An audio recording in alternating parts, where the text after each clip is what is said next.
You know, it's magic morning. The sun has just come over the mountain and it's quiet. The animals are eating breakfast.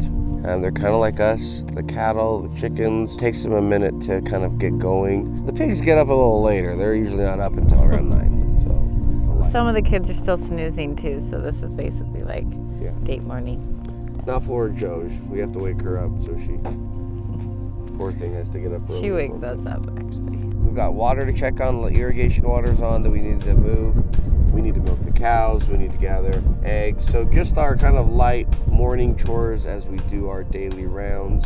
Like mama lambs are about to lamb. Gotta check on them. They're more of like 3 times a day just because it could be any second now. Over here we've got Mama, or Papa Goose rather. He's a single dad now. You know, geese mate for life, and he lost his mate last week. And you know, Mother Goose, she died laying on her nest. She had been working so hard to hatch more eggs. She had a clutch of about 8 eggs, and only one had hatched, and she felt so determined, you know, to hatch those eggs that I think she just malnourished herself. She didn't get off the nest enough to drink water, eat food. It took its toll, and so we found her. She had passed on top of her eggs. And once we removed her body, Papa Goose, he took the mantle, and he spent the next 2 days sitting on the eggs. We threw out the eggs because even chickens will do it too. They'll kind of overexhaust themselves on their nest. So yeah, we took the eggs because they were rotten at that point. But they have one chick. One perfect chick. Yeah, one perfect chick. I don't know if it's a boy or a girl. But it's crazy. We've had these 2 geese. We bought them. They were like the first animal we got on the ranch. So we've had them for 6+ years. And they've sat on eggs every spring but never been able to hatch until this year. And then they only had one. And they only had one, and then she passed like the day after it hatched. It was kind of traumatic, but Papa Goose has assumed the father role like a champ. He's amazing. He's like Daniel, but just with one. Daniel's with 8. We've yet to get very close to him because Papa's like super protective. Hello, Papa Goose. So these are called Sebastopol geese. People are always saying like, geez, why do your geese look like They have curly feathers. They always look like they've had, you know, bad hair day. Geese are also very protective. So we use them on the farm as guardian animals, especially here in close quarters where you can't have, you know, like we use donkeys as guardian animals up on the hill, but we don't want donkeys here in the hay barn. They don't sleep much. So whenever I come down in the barnyard to check on something and it's like 2 a.m., the geese are like walking around, you know, patrolling. Yeah. Where the chickens have been asleep for hours. Okay, and we're off. Let's go. These are the boys' rodeo horses and ranch horses. So this first one is Charles' horse. His name is Paint because he's a paint. This next horse is Georgie's horse. He's Blevins. He came out of California as a ranch horse. He's super great. This horse right there is Sunday. He is our oldest horse. He's really no one's horse. The kids just kind of, you know, use him when needed. He's not really a competition horse, so he's more of a ranch horse.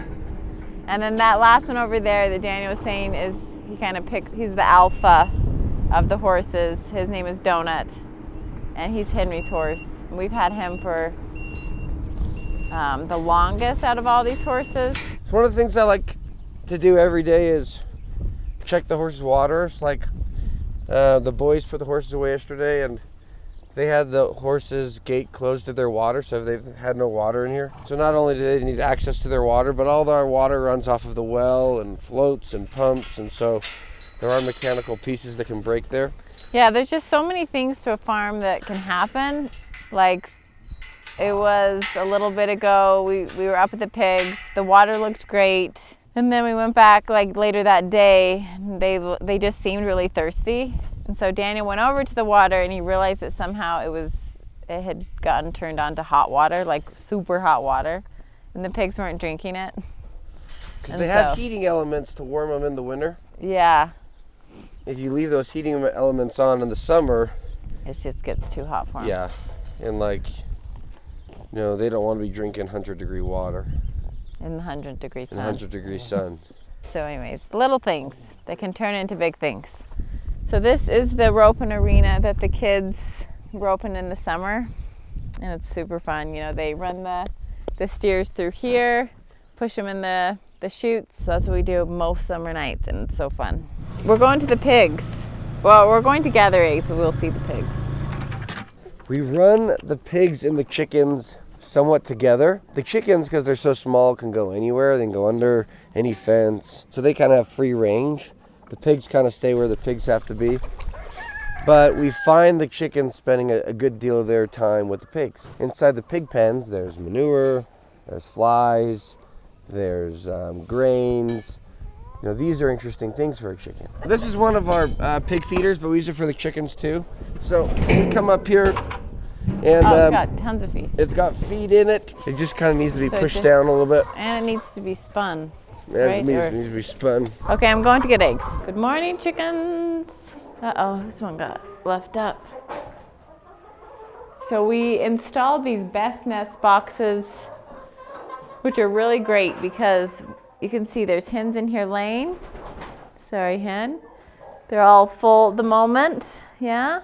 And then as soon as they lay, it's sloped, and then the eggs roll down into here, and it keeps them clean for the most part. And they also can't eat them.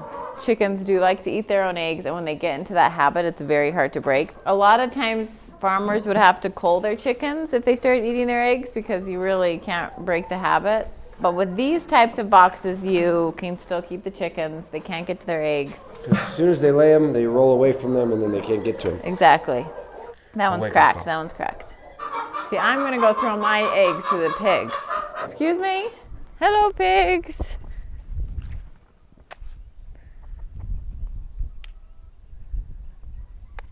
The pigs love eggs. Please don't get the eggs, chickens. Thank you. This one was just laid. It's still warm. We upped our chicken production this year because we were hoping that our farm store was going to be up and running.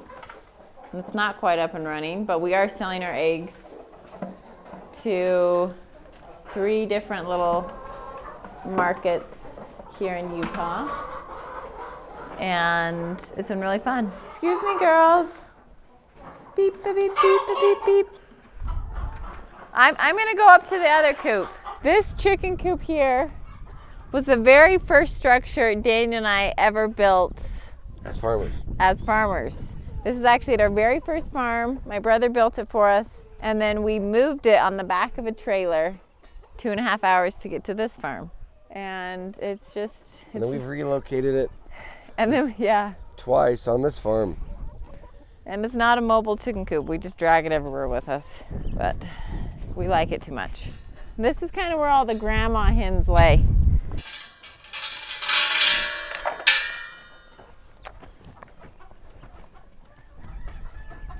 Ah! Oh, gosh. Give me a heart attack. What's going to happen to this one? Oh, looks like the boys haven't been gathering up here, honey. And they're not very clean, are they? I don't think we'll keep these ones. I got to talk to the boys about this. This isn't looking good. So if you don't gather the eggs every day, then the chickens roost above the nest, so they'll poop on it, and poop can get on there, and then they get dirty and whatever. So we don't really sell these. You can see the ones in the bucket. They're really clean. So these will probably just be to the pigs, or sometimes I'll take them, put them in my sink, and I'll wash them, and then we'll just keep them for house use. Hey. No, no, no. Savage. Did you find another bucket? Yeah. I also don't think it's helpful that their roosting rods are right above the nesting boxes. Yeah, you're probably right. We have ranch hands that help us do the chores during the week, and then Hannah and I will do the chores over the weekend. The boys do the chicken eggs pretty much every day. We like to do it every once in a while just to see how things are going. And so this is going to be a good teaching moment for us with the boys because this coop is a little farther away. It's a little, a little harder to get into. And so they like to gather from the other coop, but they don't like to gather as much up here. Well, what happens when these eggs don't get gathered, they start building up and they start cracking because of the pressure of all the new eggs coming in, and then we're just kind of left with this mess and we have a lot of loss. So, teaching moment tonight at dinner for us and the boys. And the girls. The girls help too. So it's just one of those farming moments. The boys really wanted to man the egg operation, but they're young, and so, we have to step in, every so often to be like, okay, this isn't working. And the nice thing about on a farm is that nothing really goes to waste. Like, this is a lot of loss, but we can't sell these eggs to our markets, but the pigs can eat them. And we take great pride in our pork being free range and being able to eat fresh eggs and fresh milk and, produce. Like, that's a selling point for our pork. And so these will go to the pigs. They love eggs. Okay, let's go take this to the pigs. This one done? Yeah. Okay, you grab that side.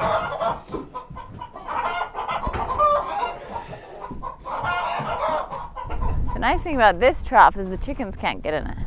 Yeah. Oh, gosh. You can see that I threw some eggs there and they've been gobbled up about 2 minutes ago. So these eggs won't last long. Okay, let's go, honey buns. There's that goose. She looks so depressed. Should we take her down with us? Sure. Okay, so another thing I wanted to bring up.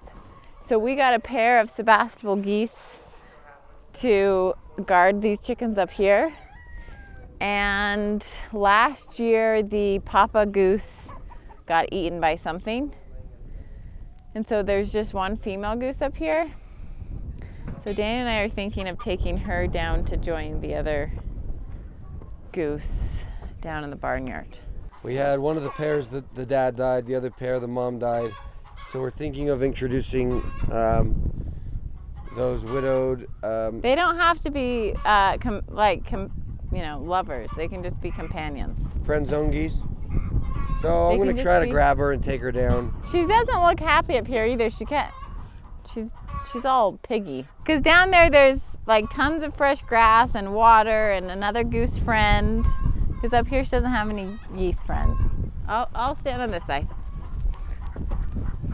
You have to just be aggressive. Be. Oh, she's in there. Hi, Mama. You're okay. Just grab her.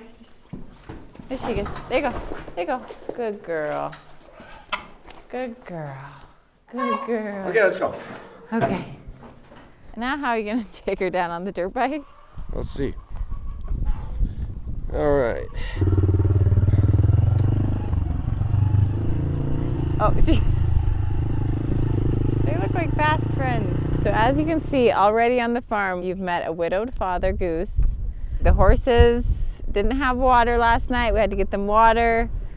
We have dirty eggs that are being repurposed to the pigs. We've got a mother goose who's going to be reunited with goose friends today.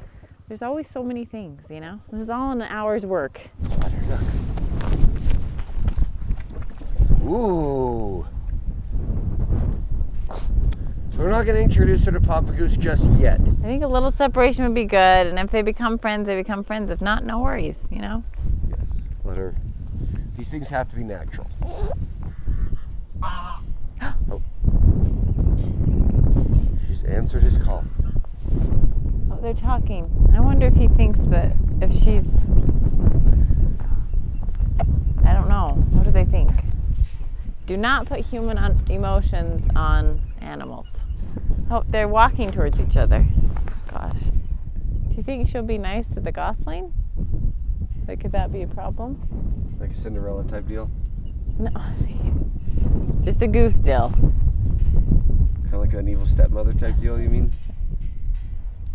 Fun fact, when I was a child, we lived on this property with a pond, and my parents got geese. Hey, hen.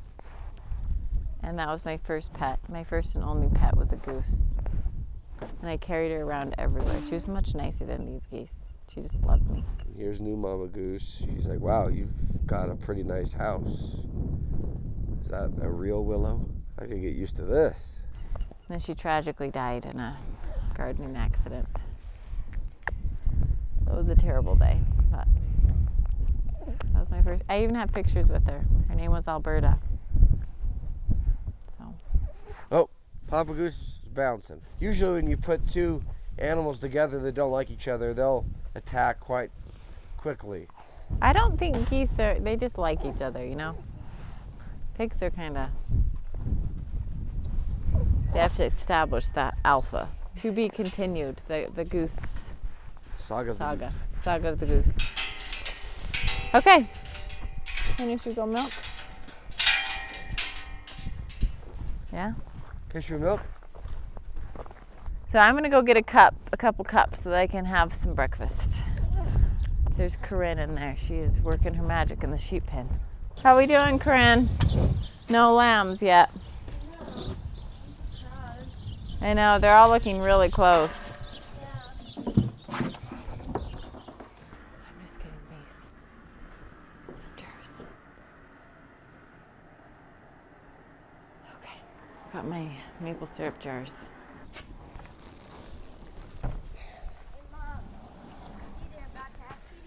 So we're gonna start milking here. I've got my trusty, dusty bucket milker, and this is a new deal for us. We've always just milked our family cows by hand, just because we've got me, Hannah, and the kids, and so with all those little hands, we can milk pretty quick. But that all changed this month when we had Dottie have her calf, and she doesn't like to be milked by hand. She does not like it. As soon as our hands touch her little teats, she starts kicking, and if she could scream, she would. So one of our farmer friends suggested, like, why don't you try a bucket milker and try using the vacuum to milk her. She loves it.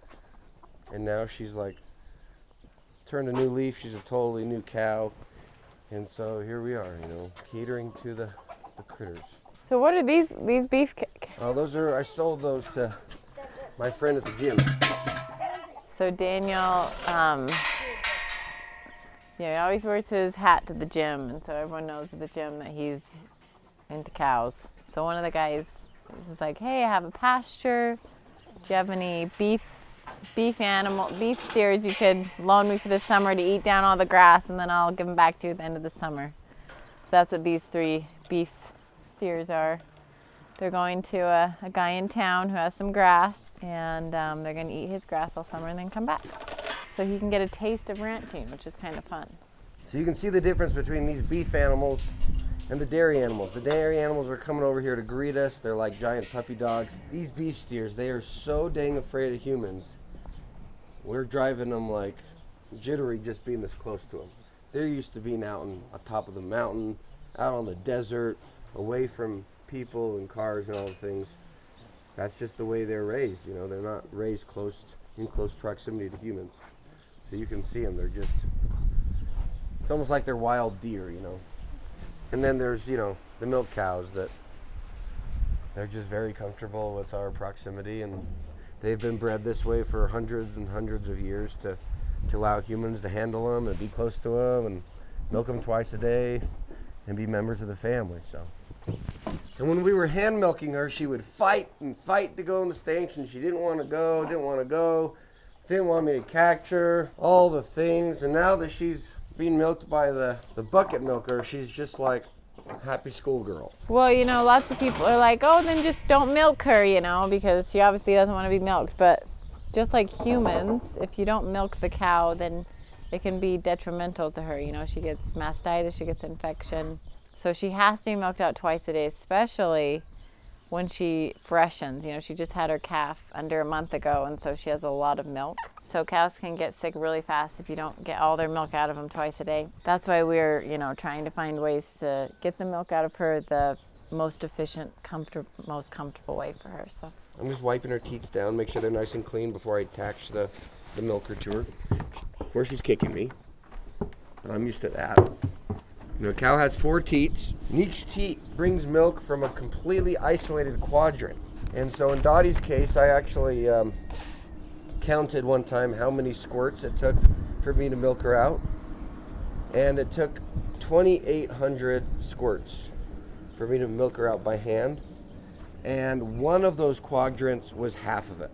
And that was one of her back teats, just to give you an idea that they're all a little bit different.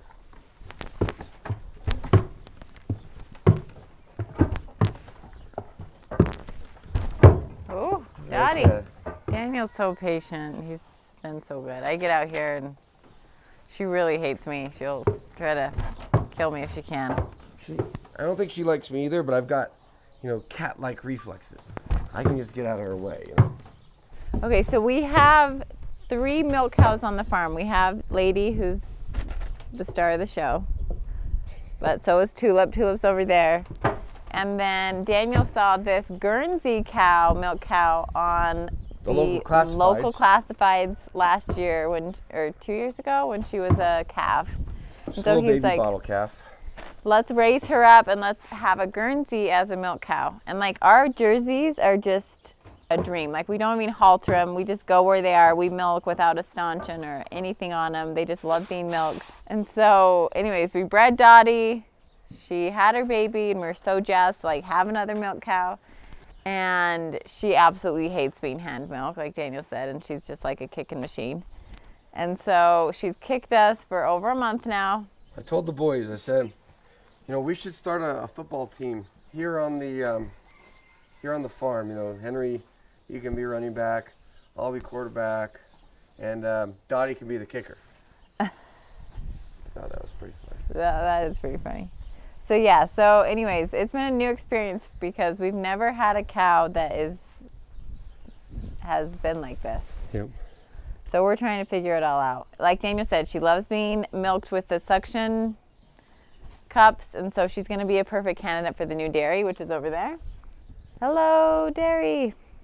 And so she's not a family milk cow per se because she doesn't love being hand milked, but she's going to be a great milk cow. She's giving us 8 gallons a day, which is crazy. I want to squirt a few squirts out, get the waxy plug out of her teats that's protecting from any contaminants from getting inside her teat.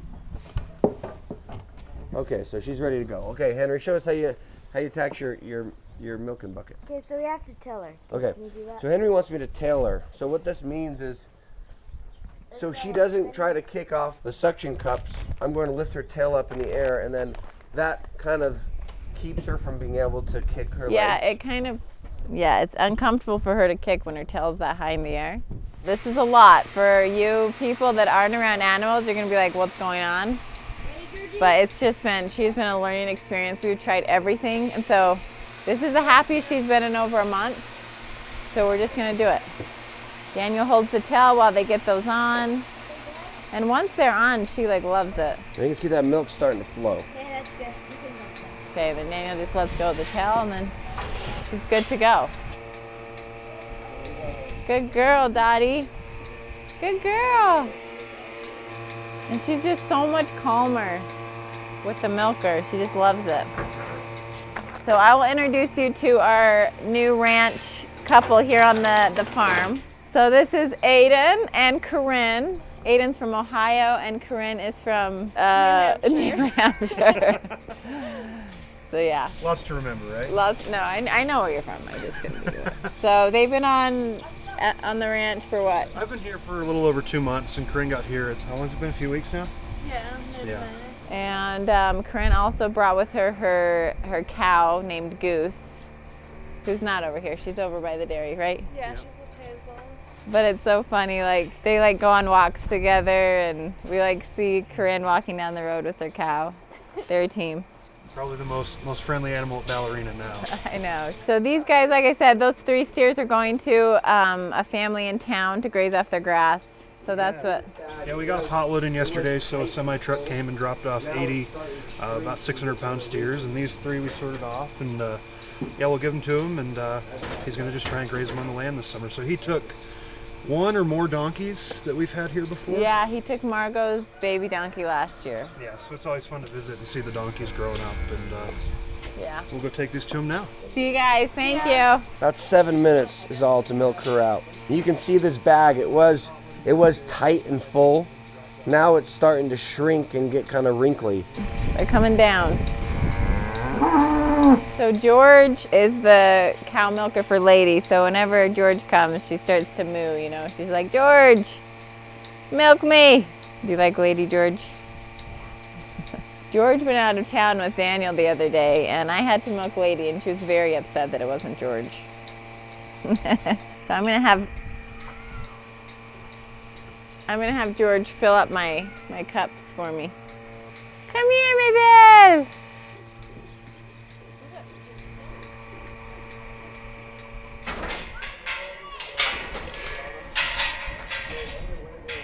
Oh, thank you, George. Okay, one more. Oh, yes. Perfect. Want some milk, maybe? So good, you guys. A little maple syrup and more milk. Want some?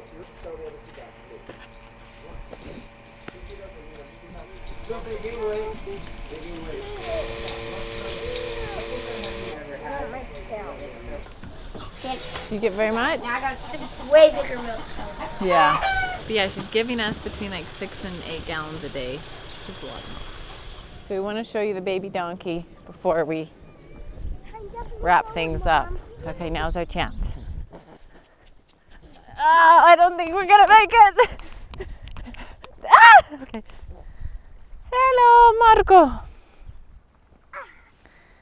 Hi, Marco. Another boy. She had a boy last time. There's the dad right there, and you can see like the baby and the dad are like identical twins. Sorry, Margot, he looks nothing like you. She was pregnant for 13 months, so. Honey, did you see the Goose family over there? And Gosling is coming quickly behind. We did it. Matchmaker, matchmaker. Well, we don't know if they're They're just friends. They're just friends. She could be the godmother or something, you know, and The age difference might be so large that would yeah, never you're work. right. Who knows how old they are? You might, you know. He's showing her to the water. Let's go see. I know. Papa Goose took her to the water. Sha la la la la la la la la la. He's singing Little Mermaid to her. The Gosling doesn't like her as much. I know that they mate for life, so I'm wondering how that will be. Okay, so that's just a morning around the farm. We're so happy that the geese are finding, you know, companionship, so that was really fun. That was the highlight. That was the highlight. Now we're gonna Gotta talk to the boys about those dirty eggs. dirty eggs, yeah. So that'll be a conversation point. And we've got to castrate the donkey now, because that's a boy. We've had It is a boy. Yeah, that's a boy. 2 boys in a row. 2 boys in a row. So now we're gonna go box the eggs, get breakfast, get the kids dressed, and Gotta get that milk chilled. Well, gotta go, yeah, chill the milk. So yeah, morning on the farm. Look at the geese. They're a pack now.